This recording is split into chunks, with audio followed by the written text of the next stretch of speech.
थोड़ा भाई अरे कल सलिया चलो जे मर दे छोड़ दो हो गए कहने नु के सपोर्ट बात वाह मैंने का कह देम तो मान जीव की तरह सपोर्ट हम कर इतना कैमरा के सामने खुदे कहा था न चाप नगरी से हमरा दलित परिवार हालांकि दलित के हो ना अमीर गरीब तो हमने के मन में ना करेला हो गई अरे कुर्तवा फॉर ब्याज के छोड़ दो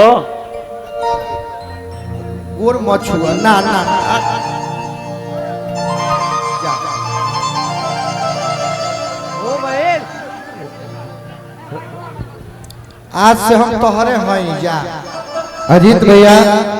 ई प्रेम है तोहरे हई आज से हाँ अब बैठ जा अब गावे दो एक भाई के खातिर जोरदार ताली बजाना देखी फैन फॉलोइंग भी बहुत बड़का चीज है वाह वाह और शायद अजीत भैया सब कोई के रुआ सपोर्ट करे नहीं तबे ई लड़का के मन में इच्छा जागल है कि कहीं अजीत भैया के नजर हमरा पर पड़ी तो हमरो के जरूर सपोर्ट करब। एक बार